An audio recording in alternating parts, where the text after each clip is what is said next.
এই জল বৃষ্টি আর বজ্রপাতের দিনে এই জঙ্গলের পথ দিয়ে আসাটা আমার খুবই ভুল হয়েছে।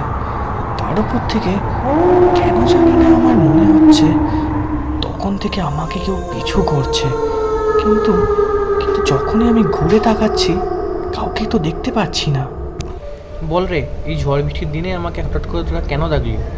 আর জানিস তো, আমি যখন আসছিলাম না তখন আমার যেন মনে হচ্ছিল আমায় কেউ পিছু করছে। জানি না, তবে মনের ভুল হতে পারে, জঙ্গলের পথ, হয়তো কোনো পশু পাখি হতে পারে। আরে রাজু, তুই সত্যি দেখেছিস তো ওটা কোনো পশু বা পাখি ছিল? কারণ যে হালে আমাদের বন্ধুরা নিখোঁজ হচ্ছে, আমার মনে হয় না ওটা কোনো পশু বা পাখি ছিল। আমার মনে হয় ওটা ওটা কোনো অন্য কিছু ছিল। ওটা ওটা কোনো পশু বা পাখি নয়, ওটা অন্য কেউ। হ্যাঁ ভাই, মধু একদম ঠিক কথা বলেছে। আমাদের গ্রুপের আমরা যে 7 বন্ধু ছিলাম তার মধ্যে আমরা তত 3 জনই বেঁচে আছি।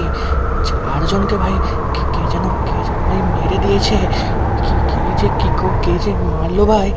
ইস, বৃষ্টিটা আবার চলে এলো। আমি কিনে চলে যাচ্ছি দাদারে, আমার অনেক দূরের পথ। ঠিক আছে রে, সাবধানে যাস। সাবধানে যাও। কথা বলতে বলতে অনেকটাই রাত হলো। কখন যে বাড়ি ফিরবো সেটাই ভাবছি। কে তুমি? কে তুমি? কে তুমি? ছেড়ে দাও, ছেড়ে দাও আমাকে। কাউকে ছাড়বো না তোদের। তোদের সবকটাকে আমার হাতেই মরতে হবে। ছেড়ে দাও,